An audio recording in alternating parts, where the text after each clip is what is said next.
Have you ever wondered what goes into running an albergue? Or why someone would invest their entire existence, all day, every day, to host pilgrims?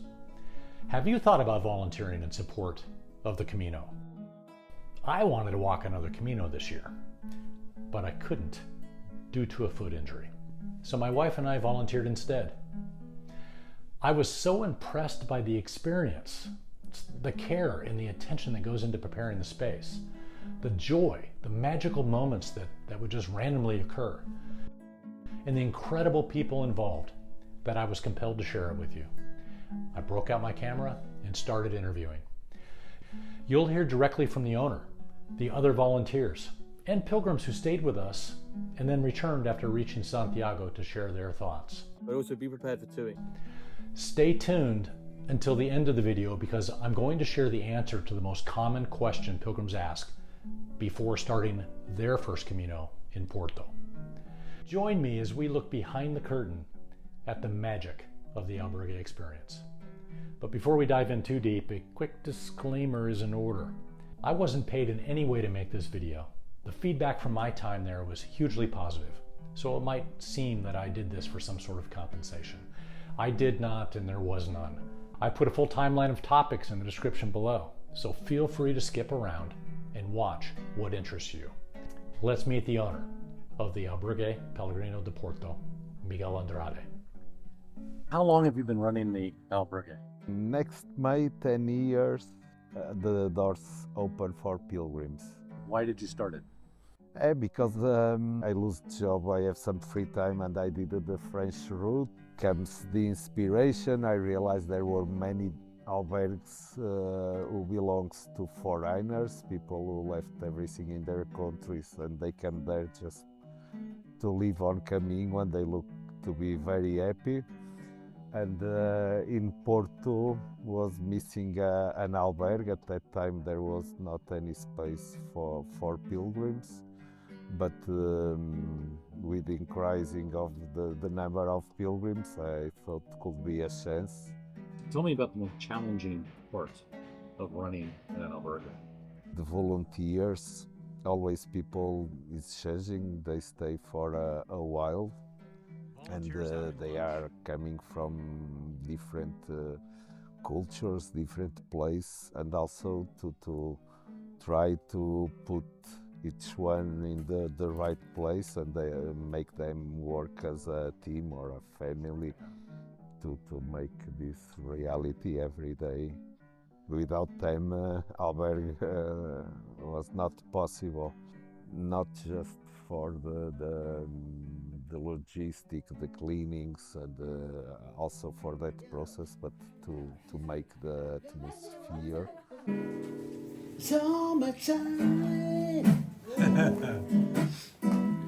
What is your favorite part about being in this business? I think it's the people. I think it's meeting new people, getting to know different styles of living, different styles of cooking. I think everything regarding that part is quite nice. What's the biggest downside? People always leave. Nobody stays forever. You can't really get too attached, but it's cool in a way. Yeah. To allow yourself to love without fear of letting go.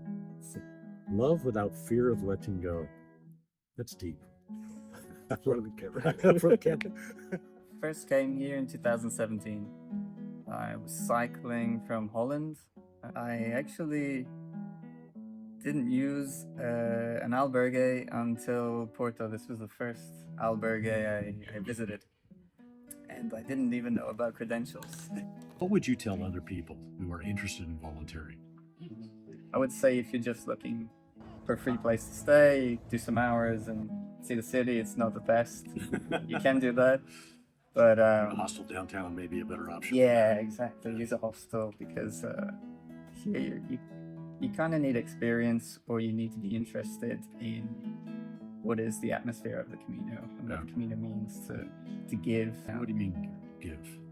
General help cleaning, it could be being an artist, it could be helping with the atmosphere. I think the idea is to be interested in contributing. Yeah.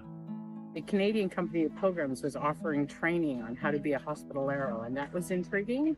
it gave us the basics, how to deal with certain things that you may run into on the Camino, how to help the people along the journey. I expected the training to be more about how to run a hostel, and there was none of that actually. It was about how to interact with pilgrims the entire weekend. And I thought, well, I think that's kind of basic. I think we understand that part. But once we volunteered, we realized that was the most important part. We knew nothing about this place. We said, well, let's just go. How bad can it be? And here we are again, coming back. That's how good it is. You'll be ready to give up your personal time. It's not all fun.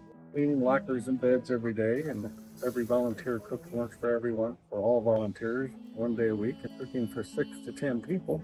I found that daunting a little bit. But you rose to the occasion. I didn't kill anybody.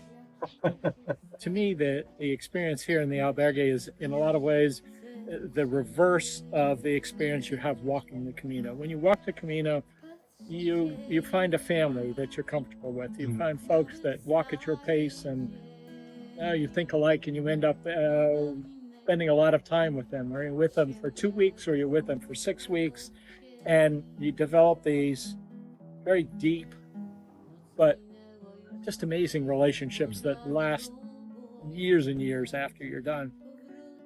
The working in the albergue is just the opposite.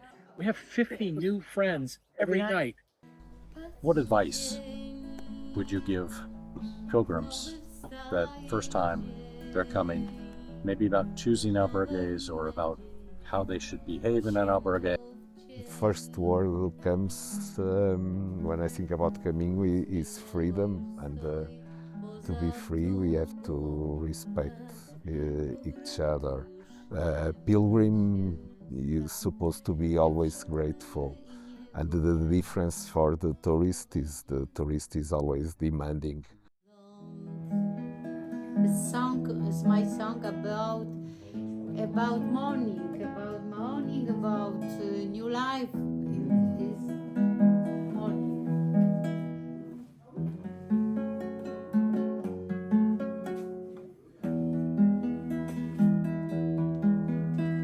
No cóż, chciałeś wiele tak, nie wiedziałeś jak wybierać masz.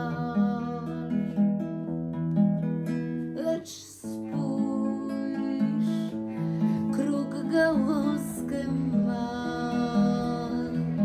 potop już przeminął, opadła łza. We're sitting here in the best albergue in Porto. Actually on the Camino. On the Camino, I'd say so too. Yeah, we did the Portuguese way. The coastal route out of Porto, beautiful. Yeah. Sun was shining. It was actually on Easter weekend. I think coastal to central was such a good move. It was like you got a little taste of the coast, but we really, really did enjoy the central. I think all of just the small villages. But also be prepared for Tui. The moment you get to Tui in Valencia, everyone collides, and then you start panicking, thinking you need bookings on albergues. I think that's a good thought to have, because we didn't expect that. Obrigado. Dena. What are the most common questions you get? Which one do you like the most? Which one do you prefer? Which one should I do? When it really comes down to one's preferential preference, we can't really tell you what you like the most. It's really up to you. A lot of people just want to know the way, and it's a bit complicated leaving from Porto, so one of the main things is always to preempt. The question is, do you know what you're doing tomorrow? Yeah. And then from there we sort them out. I've noticed a lot of confusion when people say they want to do coastal, but yet coastal is kind of the same as central, or they're actually thinking littoral is what they want to do, but they're using the coastal name, so it just causes a lot of confusion. It's very confusing in general leaving here. Camino, it's about freedom, and most of people, they have already an idea what they want to do. But here from Porto, you have the 3 official routes, and one is not official, but it's the most popular. The one who follow the littoral, the river and the ocean. I try not to recommend, I try just to give options, because the coming, if someone wants to feel the story and come for the first time, if they want to really know the solo coming, definitely the central route, because there are more albergues, you cross the oldest village in Portugal, and you can feel more what is Camino. This has been a fun project. My wife and I had an incredible experience volunteering here, and we definitely plan on coming back. A special thank you to Miguel, Bernardo, and the entire team at the Albergue Peregrinos de Porto. Hey, I also want to give a special shout out to Elena. She was away walking her own Camino, go figure, while I was filming. But she is the engine behind this place who keeps the volunteer schedules and the operations running smoothly. Before we wrap up, don't leave just yet. If you're flying into or out of Porto, navigating the metro kiosk can be surprisingly confusing, and getting it wrong can cost you a €250 fine. Here's a quick walkthrough on how to properly buy and validate your ticket. This is the ticket machine. You have your choice. There's an English button right here. Right there, English. The reload or buy. So if you just get here, you're going to click buy. You can do a daily ticket or a trip ticket. A trip ticket's probably what you want. Then you have these zone choices, Z2, Z3, Z4. So you need to know which zone. And if you're going to the Albergue, Carolina, Micalis right here, zone 4 is what you want. So coming back up to buy a trip ticket, zone 4, which is right there. And here's the confusing part. It says trip ticket, zone 4, 1 title, 2 title. What is a title? So that's a kind of a translation from the Portuguese for a ticket, but what it really means is number of trips. So if you have 2 people like I did, and I bought 2 titles thinking I was getting 2 tickets for zone 4, you would be wrong. What you're getting is 2 trips for a single ticket. So you want 1 title, okay, for 1 trip. Now down here it's gonna ask about taxpayer number. Without or with. If you're a tourist, you're not Portuguese, you don't have a taxpayer number, so you're gonna click this. At this point, it's gonna tell you the price, and it's gonna ask you card payment. It's going to assume coin, which you would deposit over here. But me, I use my card, and I click card payment, inserted my card here, and then completed the transaction. So title means trip, not tickets. Here's my ticket. You just hold this in front and validate. They do monitor. They can check. It's probably a 50 to 75 euro fine, I'm told, if you don't have a ticket. But it's kind of a random system. Now you know how to buy a ticket for the metro.